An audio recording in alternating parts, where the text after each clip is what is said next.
బంజారాల ఆరాధ్య దైవం సంత్ సేవాలాల్ మహారాజ్ 285వ జయంతి వేడుకలు యాదాద్రి భువనగిరి జిల్లా బొమ్మల రామారం మండలం చీకటి మామిడ్ల గ్రామంలోని తిరుమల నాథస్వామి ఆలయ ఆవరణంలో ఘనంగా నిర్వహించారు.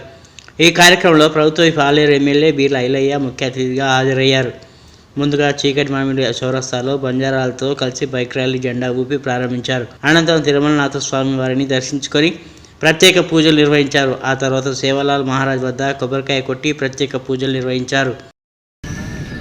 తెలంగాణ ప్రజలకు పంత్ సేవాలాల్ గారి 285వ జన్మదిన సందర్భంగా అందరికీ శుభాకాంక్షలు తెలియజేస్తూ, పంత్ సేవాలాల్ హిందువుల ఆరాధ్య దైవంగా, బంజారా ఆరాధ్య దైవంగా పూజించుకున్నటువంటి సందర్భంగా ఆయన 285వ జన్మదినాన్ని బొమ్మలరామరం మండలంలో జరుపుకోవడం చాలా సంతోషంగా ఉంది.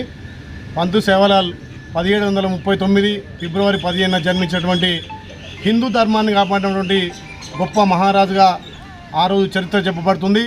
బ్రిటిషర్లతోటి ఎంతో కొట్లాడి ఈ ప్రాంతంలో అహింస ఉండొద్దు, హింసతోటి ఏది సాధించలేము, అహింసతోటే అన్నీ సాధించవచ్చు అని చెప్పి హిందూ ధర్మాన్ని కాపాడినటువంటి పంత్ సేవాలాల్ గారి మార్గంలో మనందరం నడిచి ఇంకా ఈ దేశ సార్వభౌమాధికారాన్ని, హిందూ ధర్మాన్ని కాపాడంలో పంత్ సేవాలాల్ ఎంతో కొనియాడింది. కాబట్టి ఆ మహారాజు చేసినటువంటి చూపినటువంటి బాటలో మన యువతరం ఇంకా ముందుకు పోవాలి, హిందూ ధర్మాన్ని కాపాడాలి చెప్పి ఆనాడే ఏ చదువు లేనాడే ఆయన మన హిందూ ధర్మాన్ని గొప్పగా కొన్నటువంటి మహారాజు. కాబట్టి ఈరోజు ఆయన జన్మదినాన్ని ఈ ఘనంగా జరుపుకోవడం, ముఖ్యంగా కాంగ్రెస్ ప్రభుత్వం వచ్చిన తర్వాత ఫిబ్రవరి 15న సెలవు దినంగా ప్రకటించి బంజారా సోదరులందరూ కూడా ఒక గొప్ప విజయంగా పంత్ సేవాలాల్ గారి జన్మదినాన్ని అధికారంగా నిర్వహించడం చాలా సంతోషంగా ఉంది.